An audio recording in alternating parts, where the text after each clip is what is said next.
Recovering from interstitial cystitis is often not just about the body, it also involves the mind. If you've been dealing with these symptoms for a while, you've probably tried different physical treatments, hoping something would finally fix it. But for many people, recovery doesn't come from one physical solution, and there's a reason for that. As someone who has personally overcome pelvic pain, urinary urgency, and frequency, I've spent countless hours reading recovery stories. On forums, on YouTube, across different communities, and one pattern shows up again and again. In the vast majority of cases, people who recover report some form of mind-body approach, or at least a significant psychological shift. Now, that doesn't mean everyone follows the exact same method. Some people recover by committing fully to one structured approach like pain reprocessing therapy. Others don't follow a formal program at all, but still make important psychological changes that reduce fear and tension. And many combine multiple approaches, but the common thread is clear. There is always a shift in how the body and mind interact. What's interesting is what you almost never see. You rarely come across recovery stories where someone says, "I took this one supplement, I did this one treatment, and everything disappeared." That kind of outcome is extremely rare, which raises an important question.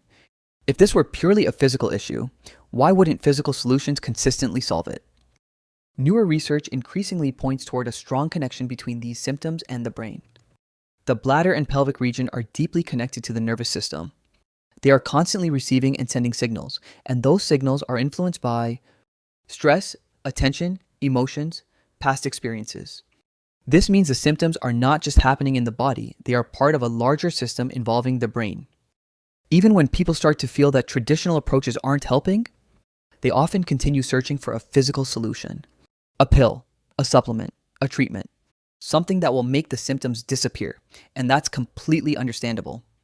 Because it feels more concrete, more controllable, more logical.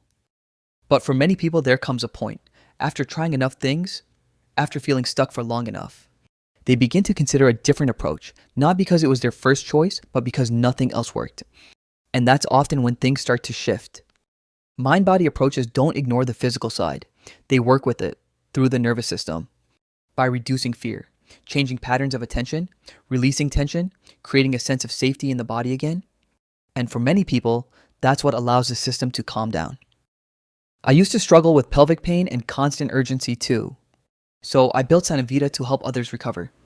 Sanavita includes psychological support using pain reprocessing and metacognitive therapy, guided stretches to relax the pelvic floor, expressive journaling to release built-up emotions, my recovery story and practical lessons for daily life, visualization meditations to calm your nervous system and ease symptoms.